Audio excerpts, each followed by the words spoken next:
A very warm welcome to tonight's Fuel in Progress evening in partnership with Rain. I'm going to introduce our esteemed guest this evening. Rachael Burford needs no real introduction. 84 caps, Rachael, for England. Grand Slam, multiple Grand Slam winner. World Cup winner. Next woman, the first South African woman to be awarded a professional contract. I'm going to invite you to this stage to a warm round of applause. Babs. And finally, Emily Chancellor, self-proclaimed Energizer Bunny, is that right? Made a Wallaroos debut in 2018, was named Player of the Year. That year, she's arrived at Quins this year following a spectacular season with the Waratahs. She can't wait to get up here. I'm sure you've all got different stories to share about your route into the game. I'm going to start with you, Rachael. 2006, is that right? Your first England cap. Did you ever then imagine you'd go on to win 84? No, I think still in 2005 and 6, really. I didn't really know what the possibilities were. I played, my first cap was at a Rugby World Cup in Canada, and you know, there's more people here tonight than there was at that tournament, and so just nobody really knew about women's rugby or the growth, so I didn't really know where it was going to take me, but all I knew is that these two just loved the sport and wanted to play, and I was really fortunate growing up. My mum played, my dad played, my sister played, so that was my route in. Played at Medway Rugby Club from the age of 6 and never really looked back. Babalwa, tell us, share your story with us. Pretty different to Rachel's. Yeah, fundamentally different. I started playing rugby much later. I'm at 21 years old at university. Before then, women's rugby was never a thing in my environment, in my community. But, you know, when I got to university, a whole world opened up for me. You know, I got to realize that, hey, in fact, women's rugby is a real thing. It can be a vehicle. It can be, you know, something that we can use to effect positive changes within our community. But before I got to realize that, I was just excited to be, you know, in this space and in this sport, which I found to be so phenomenal because I instantly felt a sense of belonging within that. So from there, at university, I just never looked back and made team after team. And now I'm here playing for the Harlequins. And it wasn't actually your first pro contract, as we say you're the first South African woman to get a pro contract, but you got that in Spain and scored 13 tries in 7 games. I read those numbers and had to stop and go back to check that they were correct. But where are you from? And tell us a bit about how proud you are. The township in Cape Town, South Africa. Khayelitsha is the name of it. Pretty much a rough community for anyone to grow up in, but I think that was, or still is to this day, the one thing that, you know, that drives me and that, you know, causes me to want to continue to break barriers, to almost blaze a trail. Of course, really proud to have, you know, been the first woman in Africa to play professional rugby, but that then means that there's now a brand new door open. So more and more South African rugby players can and will, you know, play professional rugby overseas. We had Ruzinhle Mpuba here for Exeter. We have Carter Jacobs for Saracens. So there really is a tide that's turning in South Africa in the greater scheme of things. And I'm really excited to have at least gotten a taste of it at its beginning stages. And we'll come on to that and the role you're playing in inspiring the next generation later. But Emily, Babalwa said it wasn't really a thing in South Africa. It wasn't really a thing in Australia either, was it? No, it really wasn't. I actually, just listening to your story, I feel like mine is quite similar, but also in the same breath, quite different. So I was on a netball scholarship at uni. I didn't know that rugby was a thing for women. I didn't think that I was missing out on anything. I love watching the game. I love watching the men play. Rugby was a huge part of my family and what we did on the weekends, whether it be club rugby and going and watching or watching the Waratahs. I genuinely dreamt as a kid that I would catch the ball on the sideline, that they would kick like a penalty and go for touch, and I'd catch it and they'd say, come and join me. Like literally I would dream that the men would be like, you know what, that was a great catch. Join us on this field. And I was like, this is it. This is going to happen. And every year, Dad would move us further and further back in our membership tickets so that we were out of the rain. And every year I'd be like, oh, Dad, I'm not going to catch the ball now. So rugby was definitely part of my youth, but it was never something, and it's still really not, I don't think, something that women or like young girls can see as an opportunity or a pathway. I hope that's changing now, but I didn't pick up a rugby ball until a pathway to gold, like Road to Rio, come and try rugby sevens. You could go to the Olympics, and I was like, ooh, that'd be cool. I'd like to learn to tackle, and that's literally how I sort of fell into it, and then very quickly was like, hey, so I think I'm playing the wrong sport. This fun game where you get to like run, tackle, have a mental challenge. It's the whole thing just made sense for me. And to really belong in an environment, this phrase is used quite often, but it resonates with me. You do have to see it to be it. As a woman, you have to have role models to aspire to. There's so many out there now. How many role models did you have, Rachel, when you were starting out? I actually looked up to male players. Mickey Skinner, who played for England, he had an awful mullet, and maybe that's what attracted me to him. Maybe I thought he was a bit more like a female. But I actually think now that as I grew older and reflected back, I think I was so lucky that my mum and sister played, and actually probably subconsciously they were my role models because they made it seem normal. My mum was playing at the weekend, my sister was playing at the weekend, and then eventually I started playing at the weekend. So I was really fortunate in that I had two living in the same household that I didn't recognise at the time. Dan Luger came to our club, and suddenly he was a role model to me.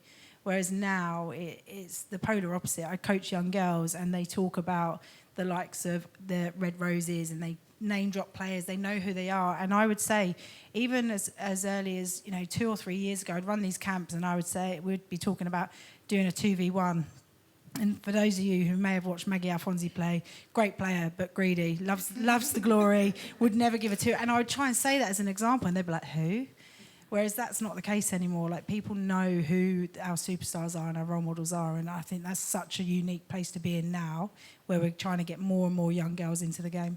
And what sort of role models did you have? Were they, if not rugby players, athletes, family members, as Rachel mentioned?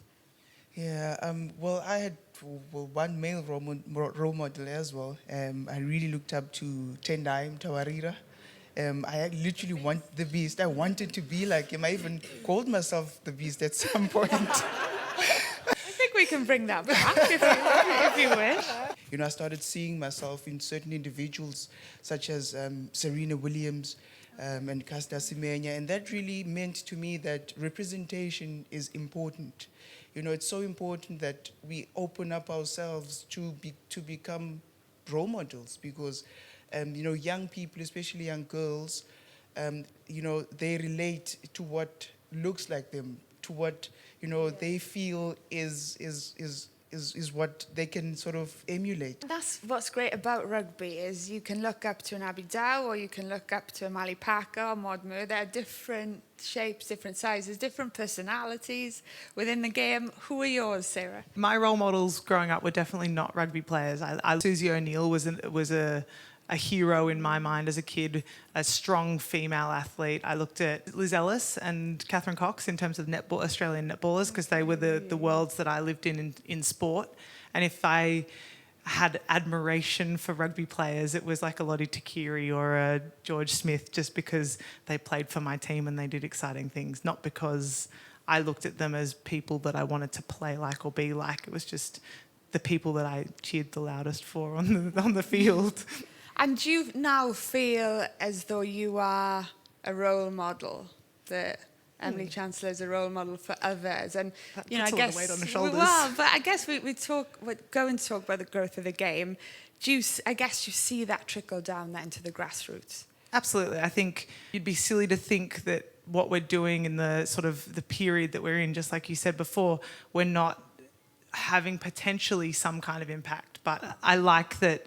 You can see it in younger girls in the club, like at Harlequins. You can feel how much positive impact you can have on a group of players that you play with as your peers. So if the game's on TV, if there's someone in a crowd that's watching and they can get some kind of inspiration or connection to what we're doing, then that's absolutely a win. Like, there's no intention. Like, I don't think we do it to be role models, but I think if we can positively influence, and just like you said, like my favourite quote is, you can't be what you can't see. And I think particularly in Australia, without a huge presence of female rugby, it is so important that we put ourselves in a position that is positive and shines a light really positively on, you know, the potentially controversial contact sport, the stigma that's around that, and try and break it, because I don't think it needs to be there. Do you see real life evidence of it? You know, I've been involved in England Test matches, and they're festivals before the game, festivals at half-time, you know, under-16s teams coming along in their droves. What are the things that have had the most impact on you? I just think, like Emily's right, that I don't think anybody really sets out to be one, but I think now there's definitely more of an awareness that we are in those spotlights, and we do actually, there's no one person or one stakeholder that's responsible for this game. We all are, and especially being the ones who are on the pitch, the ones that people are seeing, like, you can feel the impact, you can see the impact. You know, at Harlequins, we're getting our own fans, and that's young girls and young boys coming along because they're falling in love with the BBs of the world, and that's what they come back for. And I think that's been a massive shift, and not even in such a long period, probably in the last 3 years, we've started to see that and the growth. But that's all because of the work that the players are doing on the pitch and the showcasing, but then it's also the engagement afterwards. Like, that's a real buzz around the women's game at the moment, how accessible all the players are, and hopefully that remains part of the core of our game, because it is something that completely separates us from the way that the men operate. But I see it from a perspective at Grassroots. You know, I grew up being the only girl. For a number of years, I would still go back to my Grassroots club, there's only one girl in that age group, but that's not the case anymore. They've now had to, like, break away from the girls playing with the boys because there's too many of the girls, and that's not everywhere, it's in pockets, but you're seeing that because of what's happening in the elite game and the role models that young girls are seeing on posters, on TV adverts, on, you know, marketing with good, like partnering with really good brands, and then that's getting that image out there because they're seeing it. They're like, oh, women play. So instead of it happening when you're 21, 21, it's now happening, and it seems normal, and that's the biggest impact that you're going to have. Talk to us a bit, BB, about the visibility of women's rugby in South Africa right now. Well, South African women's rugby is really quite young, especially in comparison to English rugby. I think there's plenty that South Africa can learn from the English setup. You know, how beautifully, you know, the women's game is packaged and it's made accessible. You know, in South Africa, there's still a lot of growth that is happening. We're still at our developmental stages. We've only just played our World Cup previously. The previous one, the 2014 and 2017 ones, we never participated in those. So it's really about, you know, getting more young girls to get interested in the sport, and ultimately we can then reach a point where we can fully professionalize South African women's rugby. So I think that, you know, there's plenty of you know, space for growth and development, but I think that, you know, we've come really far, and, you know, it's exciting what the future may look for us. I think there's something we can learn from you guys as well, as the physicality. Like, they are the tough, one of the toughest teams to play against. And I was saying earlier, it was my first ever tour when I was just a baby, and you literally felt like you got hit by a bus. And I think when BB came over, obviously we do contact. Coach is not in here tonight. Andy, cover your ears up. And we were doing contact session, and it's like, oh, like, you know, code, be all right on each other. And she's like, what? We only go 100%, like deadpan. So I don't think, like, we definitely could learn some stuff from that, and that mental side of thing, that physicality. Is that the whole team, or is that Babs? That's what I want to know. That is the whole That team. is something. Yeah. Okay. That is our culture. We pride ourselves in Okay. that. The fact of the matter is that, you know, a woman starting out on her rugby journey now, Emily, is having a very different experience. That said, there are still sacrifices they're made. It's not equivalent to the men's game. But talk to me a bit about your sacrifices, the sacrifices you made at the start of your careers, and the ones you're still making. Because you've got a law degree. You could go off and earn a lot of money as a lawyer. You've got a master's in your own right. But you're choosing, really, to do something out of passion. right? Yeah, I actually think that's kind of the best part about women's rugby at the moment is that no one is, well, I mean, maybe in England they're doing it for money, but no one else in the world is playing rugby because they think they're going to make millions of dollars and be the most successful sports person, that and eliminating that, as much as that's obviously where we'd love to be. I think it's also really cool that everyone that's playing the game is genuinely doing it because they bloody love it, and the sacrifices that you make are sacrifices you're choosing to make because you love something, not because, oh, the salary I'm going to get is really good, or like it's going to set me up for life, which it hopefully will. But I think the sacrifices as a general concept, it's not a sacrifice in my mind, it's a choice. I have 2 degrees and that's great, and I know that I'm future-proofing myself and I have to work full-time back home and play rugby, but I've also, I suppose I made the sacrifice to quit my job and move over here to play full-time because I wanted to live that dream. And I think, there's a risk being on the slightly older side of the women's game that I might not get that chance in Australia by the time rugby sort of builds its momentum back home to be professional. So my sacrifice was moving over the other side of the world to be a professional athlete, which is not really a sacrifice. You sort of weigh it up and I'm like, but is that a sacrifice? I'm choosing to live out a dream. And that in my mind, I think if you talk about sacrifice, you're making it sound like there's something negative to the game. And I don't think there's any, if I didn't love it, I wouldn't do it. Simple. It's not a sacrifice, it's a choice. I guess it brings us neatly on to the Six Nations. Seeing an improvement, every team has got professional contracts in some shape or form, but we also almost seeing, England are kind of going like this and the other teams are sort of catching up, but the gap isn't really closing. How do you see it as someone who's been involved in the game so long? Look, I think it's going to take time for other unions to catch up. England have been full-time contracts in some shape or way since 2014, when a group of us went and did full-time with Sevens programme, and then we came back over. And so that's a long period of time to play catch-up. And that's not just the rugby element side of things, it's the physical side of things, it's the strength, it's building, athletic ability to be able to play at certain levels. And that takes time. And it's not suddenly now money's in your back pocket and you've got a bit more time together. It takes time to be able to close that gap. And we are seeing, the likes of Wales and Scotland, Italy, Ireland. There's, in all of the teams, there's gains. You can definitely see that. But I think, you've got to be thinking 2-3 years, just to start building real strong platforms. We saw how Wales performed last Six Nations. Everybody kind of expected them to turn around within 3 months and be... Yeah. Whereas this year we can see, that they're in games for 80 minutes. They've got the fitness levels, but there's still a lot more technical and tactical side of things to go as well. So, look, we're going in the right direction, but the expectation, has got to be managed. South Africa, as Bibi was just saying, they're very young still, but if there's ways in the World Rugby Initiative to help accelerate that, because what we want in 2025 is we don't want 3 teams competing at the World Cup. We want, 10, 12 teams where you're not sure who's going to get into the quarters, you're not sure who's going to get to the semis.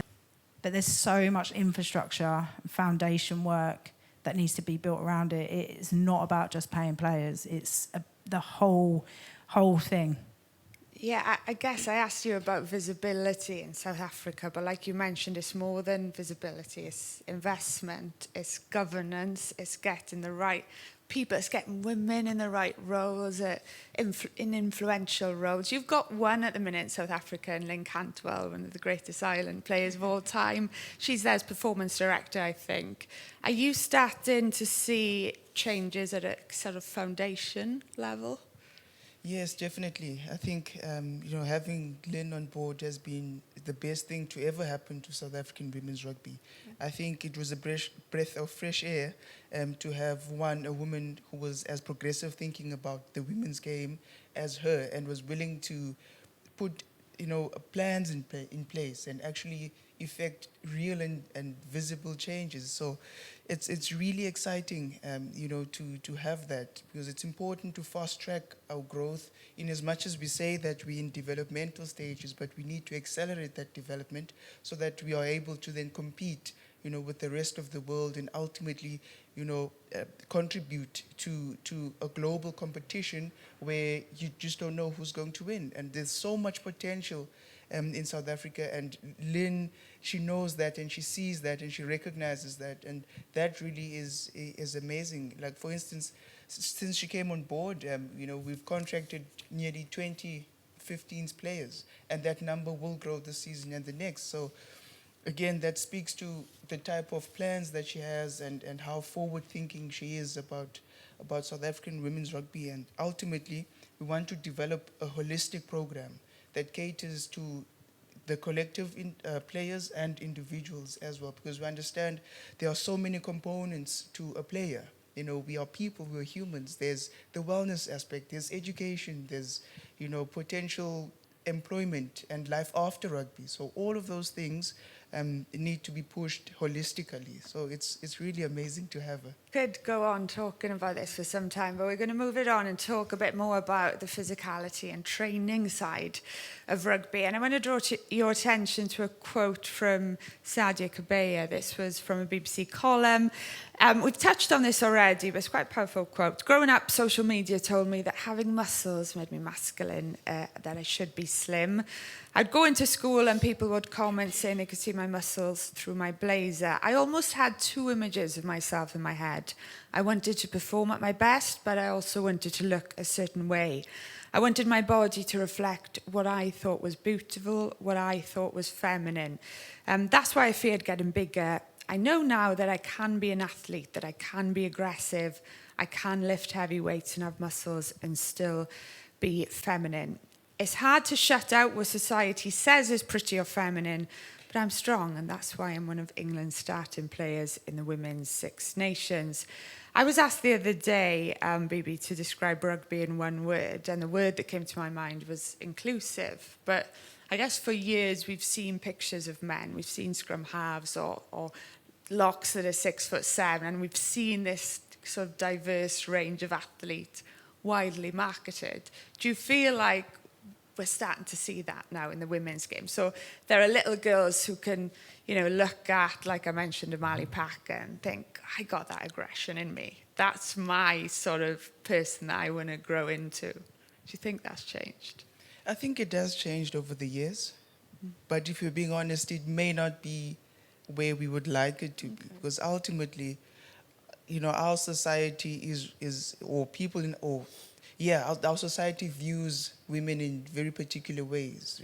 They make quite a big effort in trying to box women and try to, tell them what to do or who to be. That is why I think it's so important to have strong voices like this, to stand up and say, hey, actually, I can be strong and muscular and still be, good at what I do and be whatever I want. So it's really important that, we talk about those kinds of things and, we embrace ourselves. We embrace the fact that, hey, I've got big muscles, so what? So it's really important for us to start celebrating, ourselves, celebrating our physiques in whatever shape and form that we may take, because we do amazing things on a regular, even if I say so myself. I think you are more than entitled to say so yourself. I wouldn't argue with her. One of Rain's goals with this marketing is to become a mindset in a can, in terms of having an elite mindset. What do you think sets players, teams apart? I hear the words marginal gains quite a lot. What makes an elite mindset? What's the difference between the top tier and the rest? I mean, you've won a World Cup, you've won the Premier 15s title. You should know, Rachel. I think it's just a mindset to never settle. Like, things are never enough. Like, we always want more, we always want to progress, and we always want to push our boundaries, whether that's individually, whether that's collectively in your units, and then as a squad, and even beyond that, as a club. Like, how can we keep pushing forward? And I think for me, that's what it's always been about. To have longevity in a game, you've got to have a mindset of keep moving forward. As soon as you sit still, you're going to go the other way, which is the wrong way. But when things do go the wrong way, often I speak to athletes who say that's when it's most important to come back to our identity. Do you as a Springbok team feel you've got a clear identity? Yes, I'd like to think that we do. Whenever things do go wrong, as they often do sometimes, it's important really for us to go back to our why we do what we do, what we hold to be true to us as a team, as a South African team. And one of the biggest things for us, our culture is what keeps us together, which is why you more often than not find us singing. Do you want to give us a note? Go on. Come on, baby. Give the crowd what they want. Oh, gosh. Okay, we've planted the seed now, okay? So you've got time to think about what you're going to say. I did warn you I was going to do it, so... Talking about mental toughness, I want to ask you about the experience of you've won a World Cup final, you've also lost a World Cup final, and we've recently seen England lose a World Cup final. I would advise you all to go and read, there's a wonderful article with Lydia Thompson on the Scrum Queens website. I think it's titled Lydia Thompson, I just want to say thank you, but she got the red card in the World Cup final. She talks about how numb she felt. And I was reading it thinking, gosh, I've no idea really what these players are going through, Rachael. Yeah, she sums it up really, really well. When we... so also quite a few things gone wrong for England. So out of 4 World Cups I've gone to, I've only got 1 gold medal at home. The rest are... Poor you. Yeah, the silvers don't taste good, I tell you. But you just want to escape. You want to get away from everything, and you don't really want to face anyone. You do feel really numb. You feel like you've let yourself down, your team down, your country down, your family down, and they're the really hard ones. When I came back from 2017, I didn't even go home. I drove straight past home and went to the coast and just sat on the beach on my own. You're in this massive bubble when you're at a World Cup. You're with your teammates, your management, and you are really locked away. Even though you're with all these other teams, you're in a complete bubble. So then when you suddenly come out of that, and then the reality hits that you've not come home with what the goal was, it's really, really hard to take. And yeah, I just would escape from it, try and deal with it. And sadly been involved in those a few times and only had one of the good times to remember. So yeah, it's pretty like Lydia, that was actually the most read article on Scrum Queens because of how touching it is and how direct and honest that she's been from it. But I think it takes time, and I think probably all of us said after, especially last year with the World Cup, it was like, it doesn't matter that you didn't win. What you've done for the sport is remarkable. You're the one who's put it. You're the one who's put women's rugby on the map. You're the one who's drived all of this. But you don't see that as a player. We felt that in 2017 as well. But you don't see it. It just goes in one ear and out the other. You're like, I don't care if I've inspired the nation. I wanted a gold medal. We came here, and that takes time to then go, actually, that's pretty cool what we've done and how we're changing that narrative. And it's still numb for a lot of the players now. It takes a lot of time to get over that, but you do eventually see the positives to come out of it, out of a loss. We are going to now hear from some Rain athletes. We're going to start with Sarah, but they can't be here because they've got pretty tight training schedules, I believe, but they've got questions for you this evening, so we're going to hear determination, resilience, self-belief.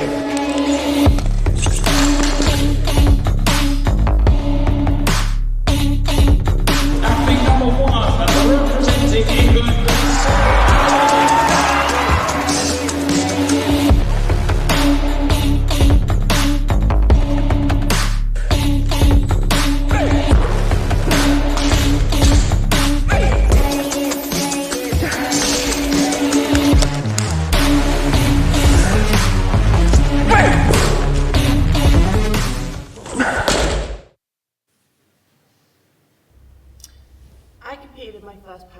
as a dare, and I soon realised that it was actually a really cool way to break the stereotype of what femininity is and what we should define it as, if it should even have a definition. So as a weightlifter and a pageant queen, and as someone who was bullied as a kid for being muscular because I didn't fit that social ideal of femininity, how have you broken that stereotype? What are you doing about it? And I guess my bigger question is, how can we get more young girls and women to realise that that stereotype is exactly a stereotype and is just doesn't need to be there, and how can we get them involved in power sports and strength sports so that we can carry on being badass? Emily, I'll direct this one towards you. And you told me a little earlier that a lot of young Aussie girls don't necessarily see rugby as a career or path that they want to or can take. That's true, is it? And how do we change that? Honestly, I think the way we've got to go to the stereotype and changing it is through families and the parents, because I think particularly with rugby in Australia, it's, oh, of course, my son plays rugby, rough and tough, you know, it's okay, that's what they're supposed to do, get dirty, but my daughter's going to play netball, like, oh, no, she doesn't need to play a contact sport, she's fragile. And I think that's such a shame because we know that that's not true, and I think that stereotype's it's being broken around the world, but until the parents believe that it's okay to play contact sports as young girls, why would a young girl even think that she could if her parents aren't giving her the right opportunity or a community isn't giving her that opportunity? The rest of the question, I find really, it's a hard one because I feel like I've put myself in, or maybe I've been oblivious to the environments and I don't care what people say, but I've always felt like I'm so content with being a girl myself that the strength is just a positive. Like, I'm like, how cool that I'm strong and I can wear heels and have fun and dress up. Like, I love that I get to do both of those things.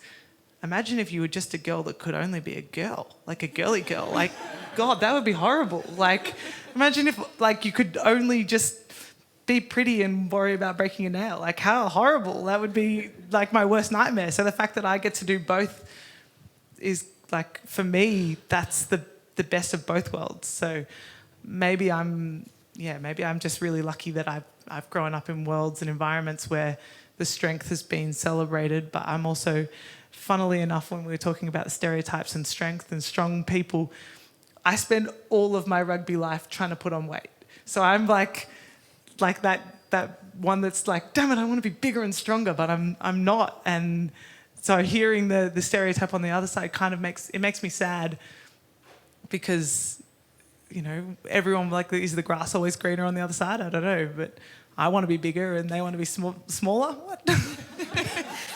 Babalwa, I think this was said tongue-in-cheek, but did I hear you say that your dad wanted you to be a rugby player, but your mum wasn't so keen right at the start?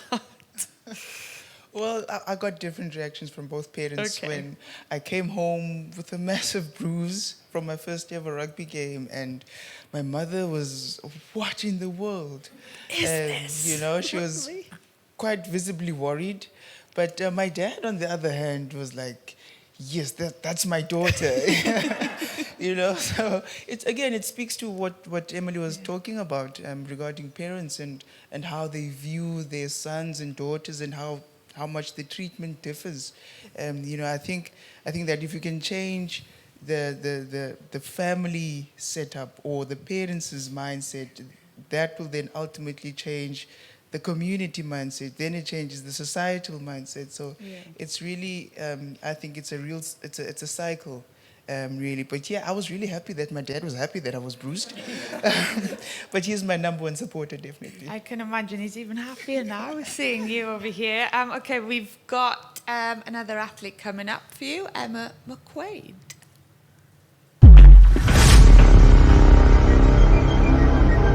Emma McQuaid, the first to the barbell. She's puts her hands in the air, much to the delight of the crowd.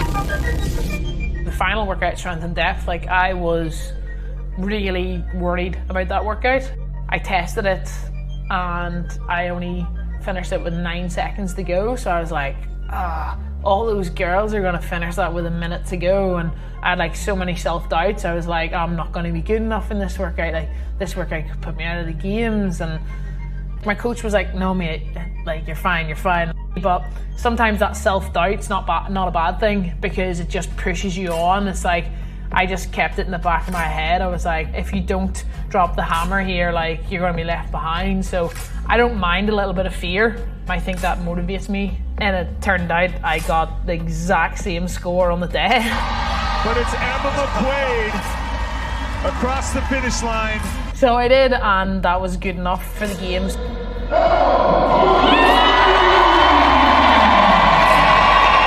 Being the only female still to represent Ireland at the CrossFit Games it's unbelievable. Exact same what's on my board there, top 10s ago. I wrote it at the start of the year and it hasn't changed.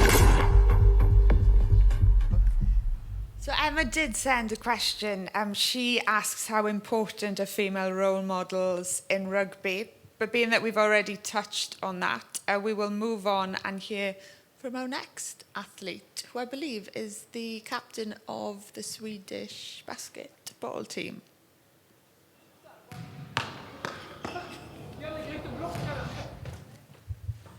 I think a lot of people see us as women's basketball players, whereas we just want to be seen as basketball players. As a female athlete, I do feel like we gotta work twice as hard. We're on the court to be tough, to compete, and do that 100%.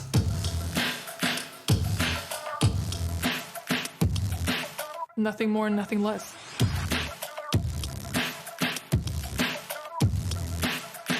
Basketball and sports is all I know.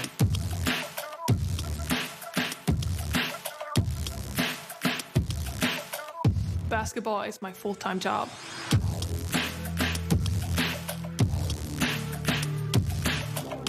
I work on my craft every day.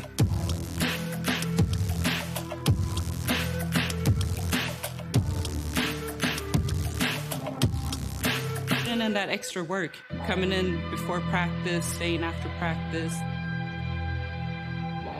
I always try to have this winning mentality, and I always try to reach for the next goal. I've literally put thousands of hours into this. I'm very competitive. I hate to lose. There's nothing worse than losing. I'm still here. I'm still pushing to reach my goal.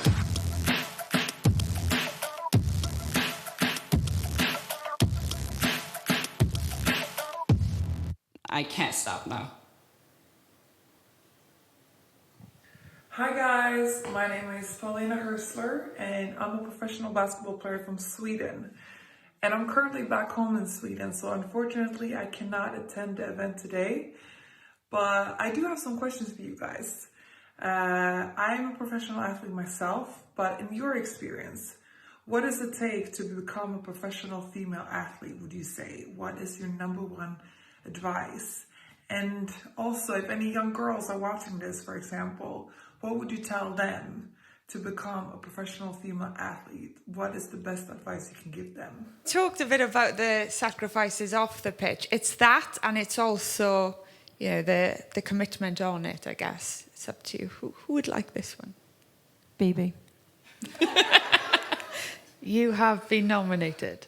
It takes a mind-blowing amount of commitment and determination, you know, and discipline as well. You know, I think that those three things personally have you know, brought me through quite a lot, and also massive amounts of sacrifice. You know, sometimes, you know, one just sits back and think that, am what I'm doing really worth it? And at the end of the day, it speaks to the passion and the love for what you have and what you do, and all the hours of work that you've put in, you know, and really a great level of commitment to it. I struggle to find the words, because it's really a whole bag of things that one needs to possess. But I think beyond that, it's really hard, because if you go head to head with someone who's put just the same amount of discipline and commitment and determination, sometimes it just boils down to heart. And really, I think that one needs to be brave in order to even recognize that, that is what it takes. Do you get her to do your team talks in the changing room? Because I feel like you should. I'm ready now. She is tomorrow night, actually. I hear what you're saying, but in Australia, I feel we're told, because we're not professional yet and you're striving for that professionalism, we're constantly told, behave like you want to be treated. And I feel like that's the way I have led most of my life, is if I want to be taken seriously, I'm going to embrace it. If there's a question I have, I want to be like a student of the game almost. And maybe that's come through the study that I've done and being an inquisitive person. But, if you're in an environment that you want to be in, ask as many questions as you can so that you can take the most that you can out of that environment. And that's how I live most of my life, is asking a stupid amount of questions because I want to know the why of everything. And that's how I've sort of striven? What's the word? Strived for that professionalism, is to do, behave how I want to be treated. I just want to touch on what you're doing off the pitch. You've got the Girls Rugby Club, is that right? And you are part of an incredible initiative. I think you're on a call over dinner to a team in South Africa. Talk us through the work you're doing out there, Bibi. Well, I'm a director of an organization that caters and fights period poverty, which is a big problem in South Africa, and potentially globally. Our plight is primarily to ensure that every young girl child or anyone who goes through the menstrual cycle to have access to good sanitary products at school and outside of their community. So we want to keep girls in school, because that means that they not only do they get a good education, but they also stay in sports and they're not held back, but by something that happens naturally. And it goes hand in hand with the educational component as well. We want to teach young boys and girls that, hey, your menstrual cycle is the most beautiful thing created by nature. It's nothing to be ashamed of, and it should never, ever hold you back in life. So that is my biggest passion, and that is something that I think that ultimately, especially in South Africa, we want to reach a point where sanitary products are free. They should be. And I'm sure you'll be doing that sort of stuff anyway, but rugby's given you that platform, perhaps. Absolutely. A bit more visibility. And Rachel, I'll let you pick up on that and what you're doing. Yeah, so, I think it's such an incredible initiative. There's just not enough human beings as good as BB shouting about this across the globe, really.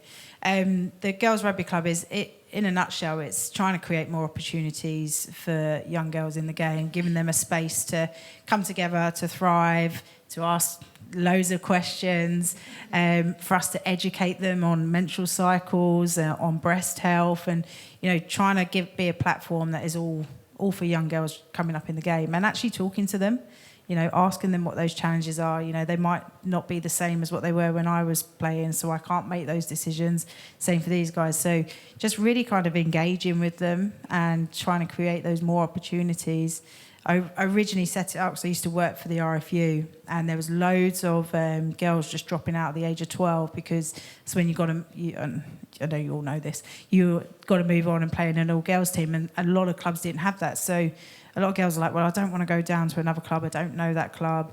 A lot of them would then just drop out, didn't have access at school. So we just said, right, we're just going to run a camp that any girl playing rugby in this county can come along.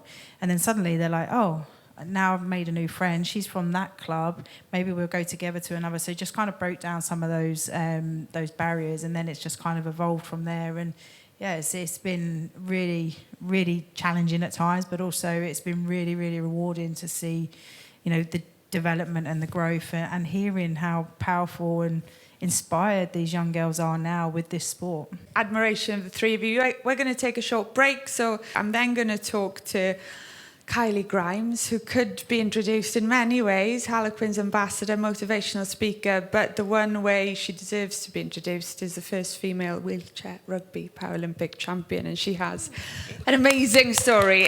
So yeah, take a short break and we'll be back shortly. I've been playing wheelchair rugby for about 13 years now, and I was selected for the GB team and then made it to the London 2012 Games, and then came back to Tokyo where the team and I won gold.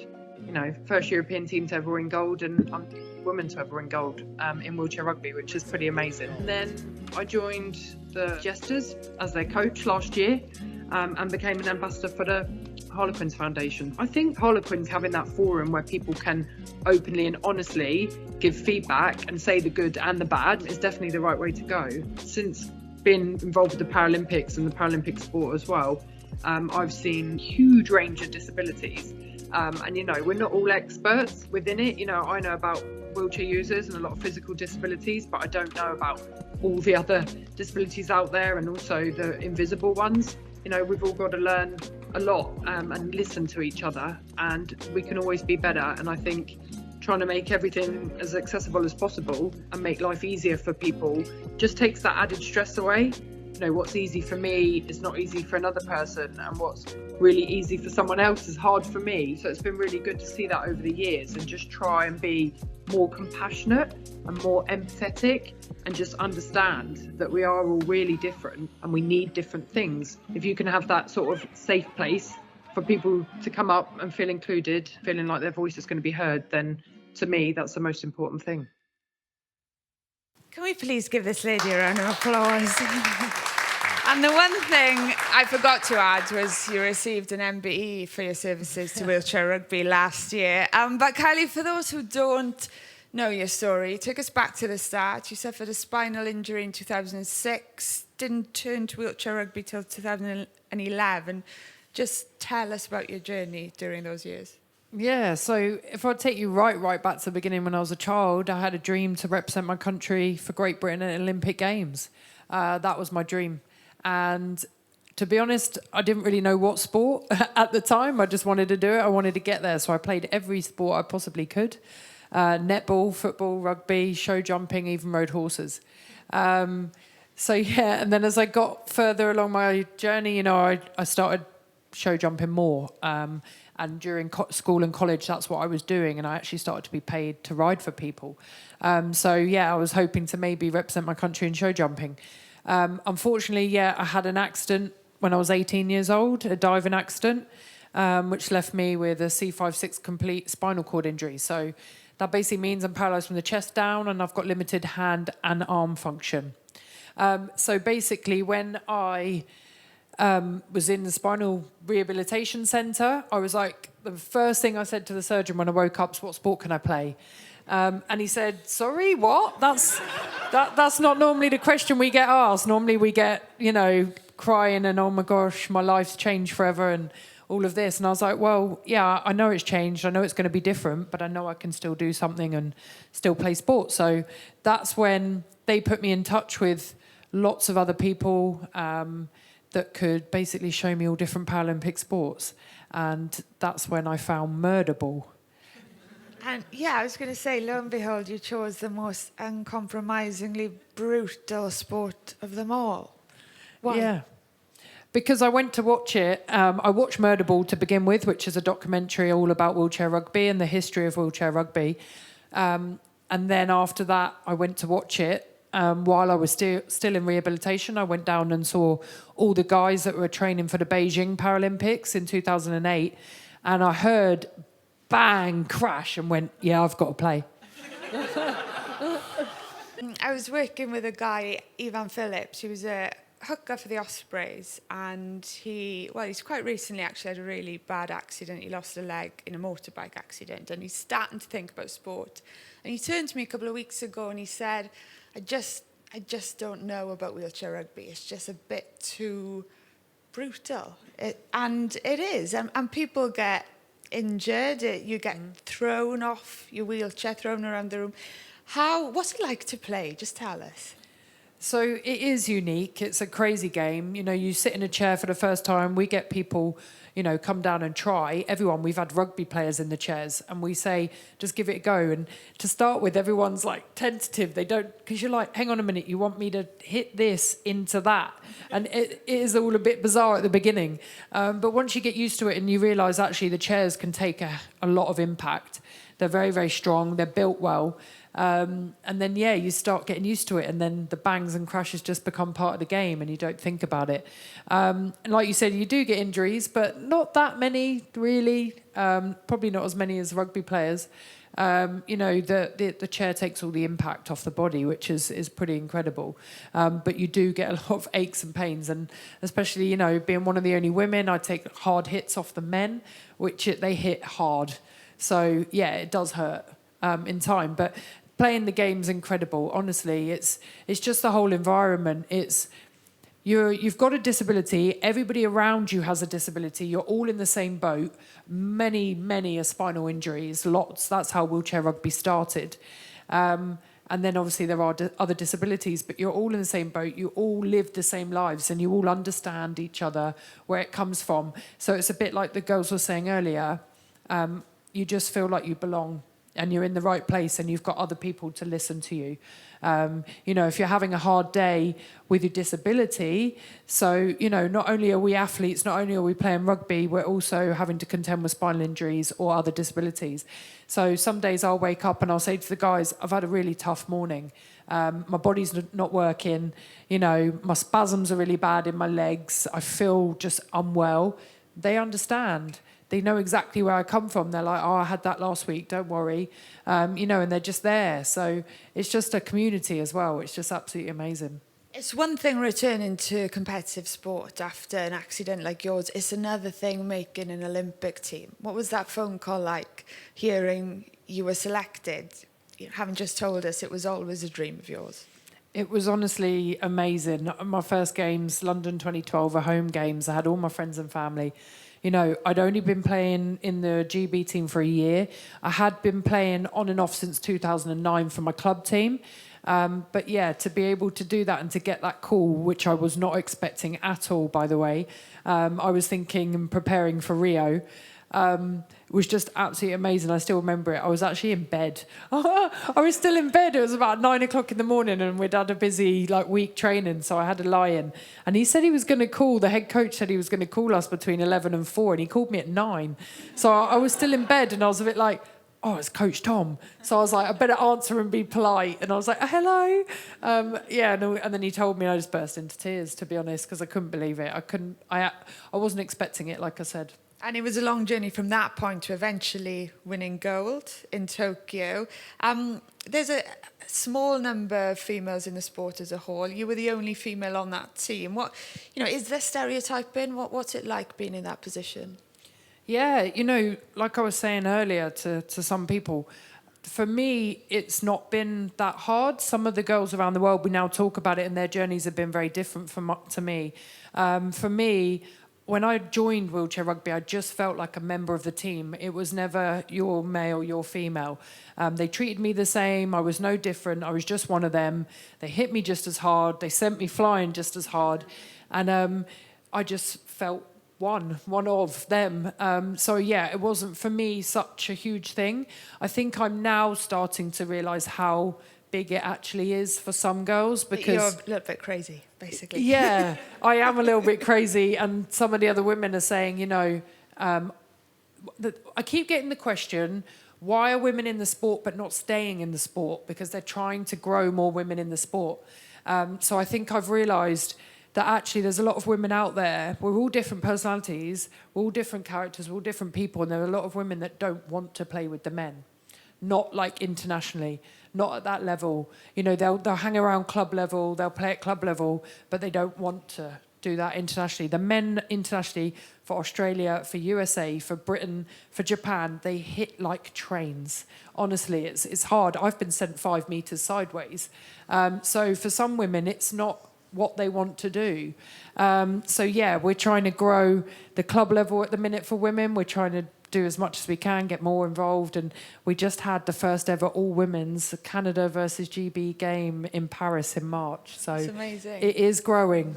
It's quite interesting because it's almost the opposite problem to a lot of sports where, for a lot of sports, it's that generating interest or getting athletes to take the first steps into a sport. That's there. It's just they don't want to stay. So what is the answer? Is it creating more all-female teams at a lower level? Absolutely. It's keep it as it is, because it's always going to be like a mixed gender sport. It's unique. It's amazing. You don't get many sports like it.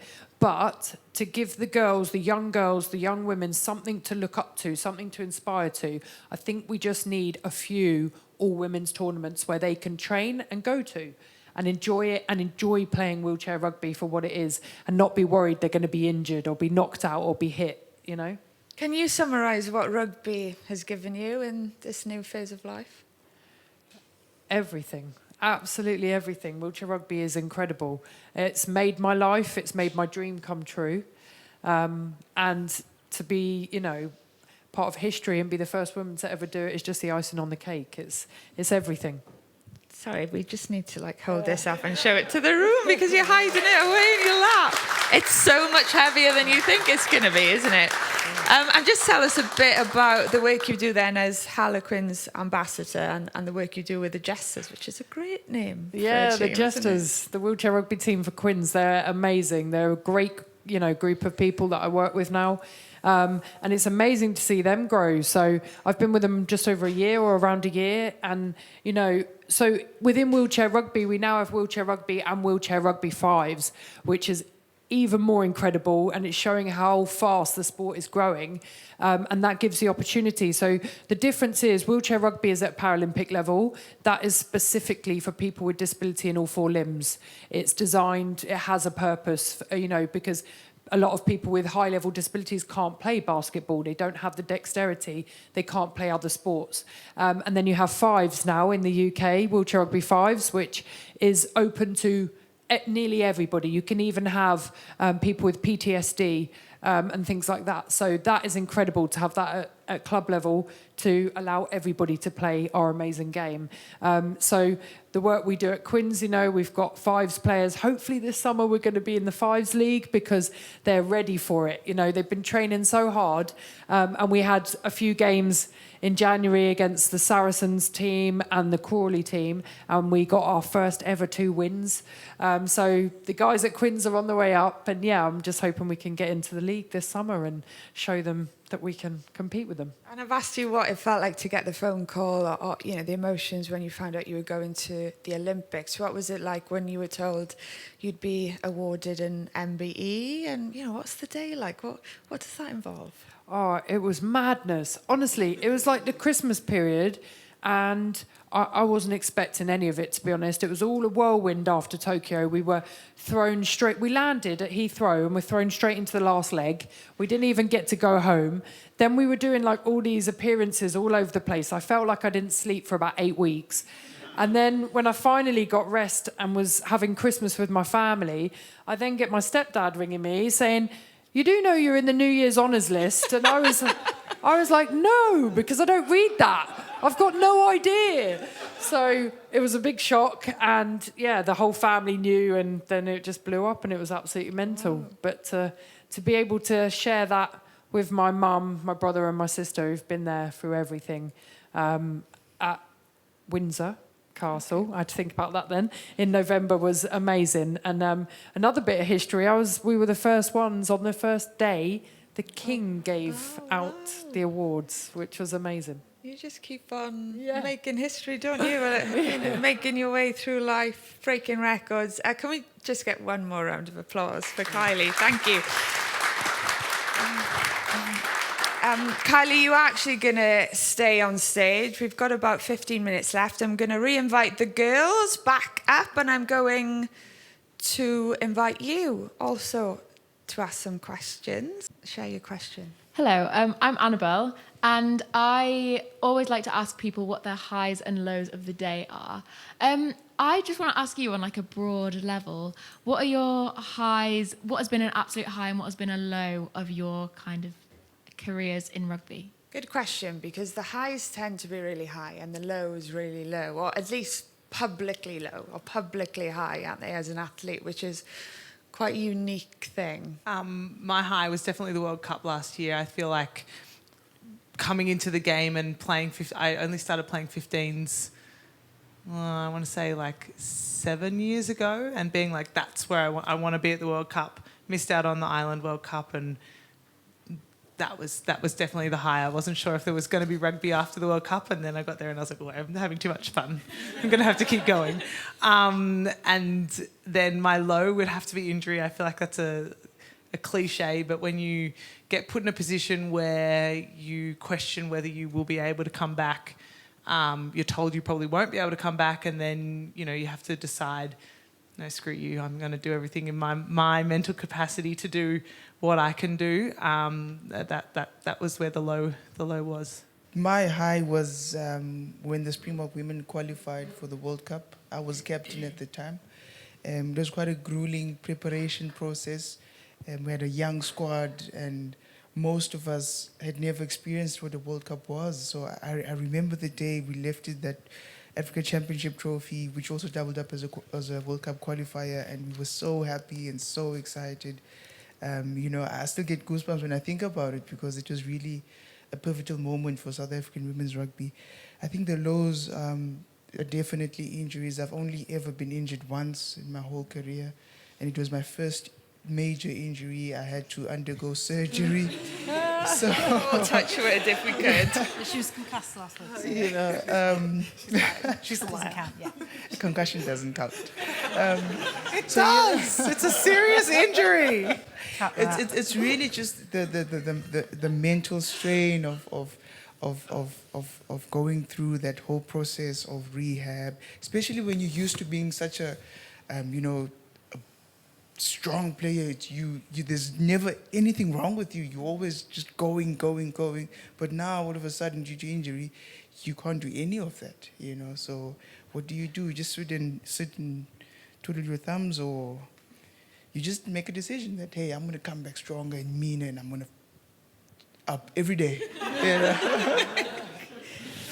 I'm just going to pick up on that. When you have reached the pinnacle of your sport, the very pinnacle like you have, Kylie and Rachel, is it quite tough to, does anything else compare? Not really. After Tokyo, I'm not going to lie, it took me a while to get back into it. Imagine the holiday blues, but 1,000 times worse. Because I've been an athlete for so long, I was prepared for it. I knew what was going to happen. Some of the boys on the team didn't. We tried to help them, and we had professionals there, but it's tough. It's really tough. And when you get that high and you finally got what you dreamt of and what you've worked so hard for, actually, when you come down and get back to normality and home, it's hard. It's very, very hard. I'm sure, didn't Johnny Wilkinson say the absolute high lasted for about 30 seconds? Like, how long did it last for you, Rach? A bit longer than that, hopefully. I mean, he's a bit of an enigma. We didn't go to sleep for about 3 days. So, I think, like Kelly's right, like, you can't really replicate those moments. And for me, it was winning the World Cup in 2014. But you do have moments of it. You do have those, like, really incredible wins with your club, like winning the Premiership. That was an incredible moment that you share as a group. Same, like, beating Saracens at home, like those little, just got to put that in there. Don't put that out on socials. But like those little moments, you have some of the feelings from those big moments. So they do keep reliving it, or, making a debut. These guys, there's always lots of little moments that kind of take you back to a little part of that feeling. But yeah, echo the girls on kind of injury side of things, but also probably my biggest low was probably my first proper rugby heartbreak was in 2009, and we were tipped to win the Sevens World Cup, and my old mate's team over there knocked us out in the quarterfinals unexpectedly, and we were devastated. Like, I've never seen a group of women be so broken. And in Sevens, you've got about an hour and a half before you've got to play again. So, and that was probably the first time it was real numbing of losing in a World Cup in that kind of manner, and when the expectation, and we should have won that World Cup. We were good enough to. So, yeah, that was a pretty low moment. But yeah, from that experience, you only go there once that low, I think. Hi there, thanks. I'm Matt from the Grassroots Women's Rugby podcast. One of the questions that our listeners ask us a lot is about getting more players into the game. The thing that I'm interested in specifically, though, are players from disadvantaged communities. With sport that's, let's say, a bit further down the agenda in schools than it should be, it's having a knock-on effect to the women's game. But specifically getting people from those communities that aren't getting rugby experience from universities and things like that, what advice can you give, or what experiences have you had that have worked? Do you also think rugby is still considered a posh sport in England? Because it's not in Wales, it's a working class sport, but it's always been that difference, isn't there? Yeah, I think from the men's point of view, it still is very much seen in that avenue. I don't think it's the same in the women, because in private schools, rugby isn't even on the curriculum. So I think what I do recognise, and it's probably not just in the north, there's lots of pockets that are very in similar positions. And I think what we've got to just keep doing is create opportunities where we break down those barriers. And it's easier said than done just to say, create an opportunity, but where you could work with maybe local agencies, work with local rugby clubs, and get into the schools. Try and find that one contact that has probably got a link to rugby that could then maybe help and facilitate something there. To give context, I started playing rugby when I was 24. Much preferred when I was 16. Thanks, Mum. But that's because schools that I went to didn't have it. But also, sort of, the team that we've started in our rugby club, we've now got, I'd say, 11 to 13-year-olds starting to play. And I think the question I want to ask is, how do we keep them in? What can we do as a club to not let them do the things where you said, go off to other teams, because there's not something there for them? How can we keep them in that pathway so that they can actually become, fingers crossed, the team that go to Prem for us and give you guys a challenge? Everybody's probably said it on this stage tonight. It's about belonging and about feeling part of something. You've got to make sure that those young girls can see what they can be through you guys, through the older age groups, and connecting the whole club together. I think sometimes it can be so often, it's like you're off over there doing really good things and you're off there. Like, make sure you're working together to really kind of keep them. Because the reason I wanted to stay at my local rugby club in Medway was because I loved the group, I loved the people. I can't remember if we won or we lost. Like, it wasn't about that, it was just about that feel, and that's what kept me there and wanted me to I actually turned down playing Premiership because I wanted to play one senior season there with the women because they'd been part of my journey. So I think if you can bring that connectivity and make them, see where the journey's going and who you are, and be role models and mentors to them, then that's going to make them feel belonged and want to stay with the club and not want to leave.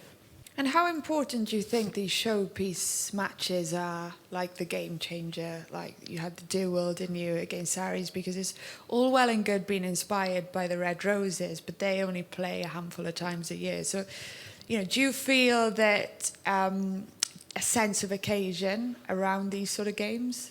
I think it's brilliant. I think it's really, it's creating an occasion that's more than just the normal regular fixture. It's creating a big atmosphere around it. It's playing on the rivalries, and that's what brings audiences in.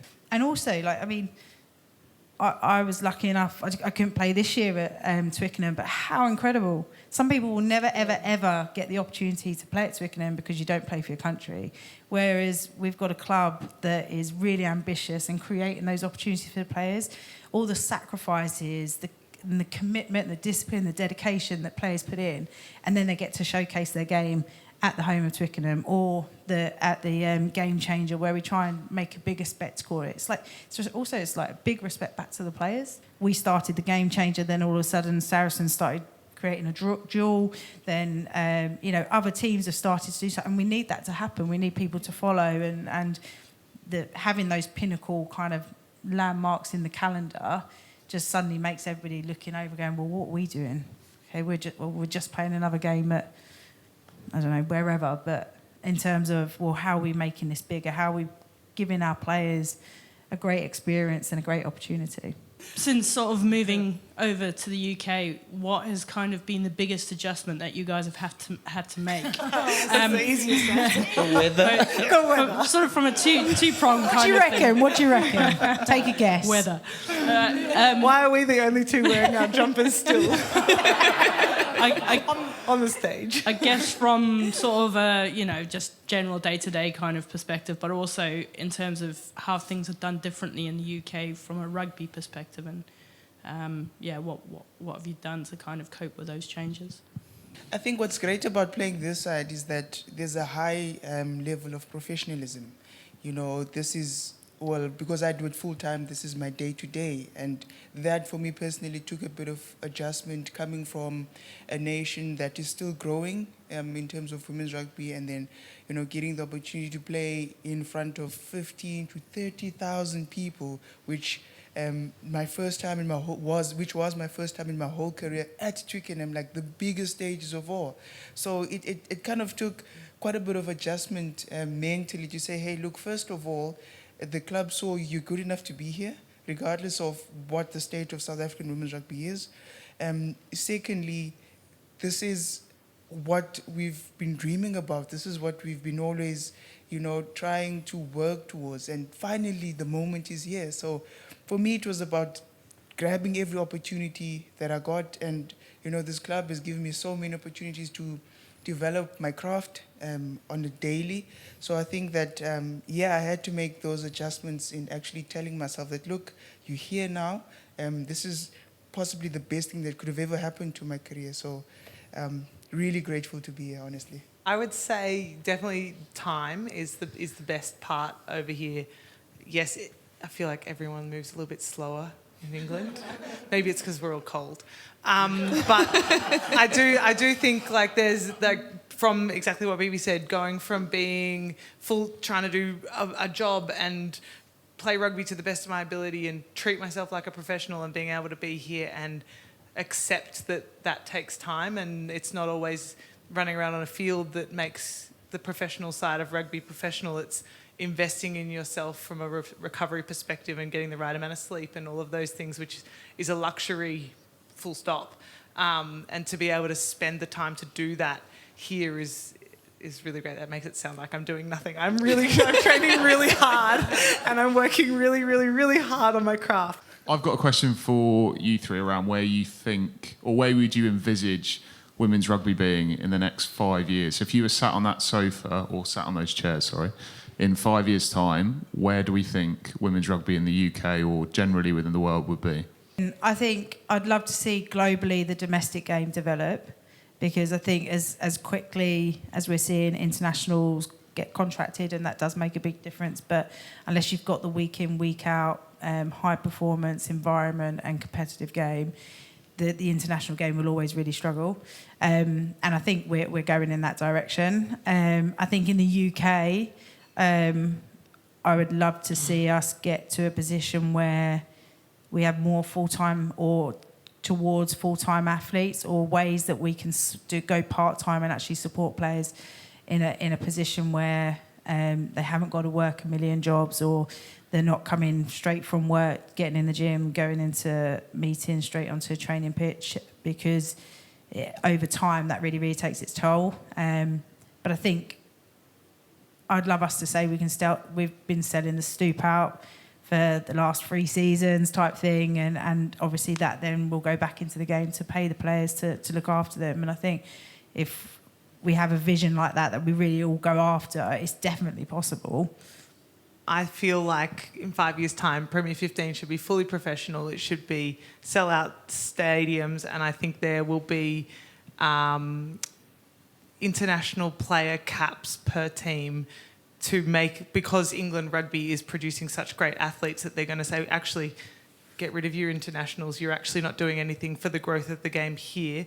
All the other countries have great competitions as well, and they're going to have their own international, domestic competitions that allow Australians to play in Australia, South Africans to play in South Africa, and grow their own competition. And it becomes we want that single marquee or those two marquee players, not, you know, it works in our team, we're going to go elsewhere to find them. I know there's a salary cap at the moment, but the competitions elsewhere are all good enough that international players don't rely on the English competition, but instead that there's genuine competitions, and that means the international games become more valuable because that's when you get that crossover. That's what I'd like to see. There's just a couple coming on our social media platforms. What does the perfect gym session look like for you? I personally love lifting heavy weights. So for me, it's just, you know, being in the gym, sweating it out and, you know, maxing reps. And, you know, that makes me feel real good. Perfect gym session. Say it so softly and gently. It's like, I just love the beast. Finally, what do you think of to get you in the zone before a game? I listen to This Is Me by from The Greatest Showman. That's like, for me, anything I do well, I do when I'm having fun. And if I put too much pressure on myself and I take it too seriously, I don't ever perform as well as when I'm enjoying myself. There's a good vibe. You know, like I love a good sing-along for a fun song. So if I'm up and energetic, that's where I'm going to be happy. So if it's not the Greatest Showman, it's at least the change room vibe has to be nice and high. I wish I could cue that to bring this evening to an end, but I'm sorry, we didn't put enough planning into this. But I am going to bring it to an end. Emily, Babalwa, Rachel, Kylie, thank you so much for giving your time this evening. Thank you for coming, because I know some of you have travelled quite far. But from all of us, thank you so much. I think Bibi wants to sing first. Yeah. Hands up if you hear Bibi sing. Hands up if you see Bibi sing. So, well, like I told you, that song is a big part of our culture. Okay. So, don't explain it, sing it. I'll get to it. I know where you're going with this. No, I think you can explain it. Maybe I wasn't going to put you on the spot, but I think your teammates are allowed to. So take it away. Yeah, so our change room vibe is quite different. So mine would be to maybe hum it a little bit, because I don't want to disrupt anyone else's, but it's not Shosholoza, unfortunately. But just for you, we'll do Shosholoza. You follow, because I think we all just sing along. So it goes Shosholoza, Shosholoza, yeah. Lezo ntava stimelas pume South Africa. And again. Shosholoza. You're supposed to sing along. It's quite catchy. It's the same words. Let's try again. Go. Right, third time lucky. Shosholoza, Shosholoza. Kulezo ntava stimelas pume South Africa. Ladies and gentlemen, Babalwa Latsha.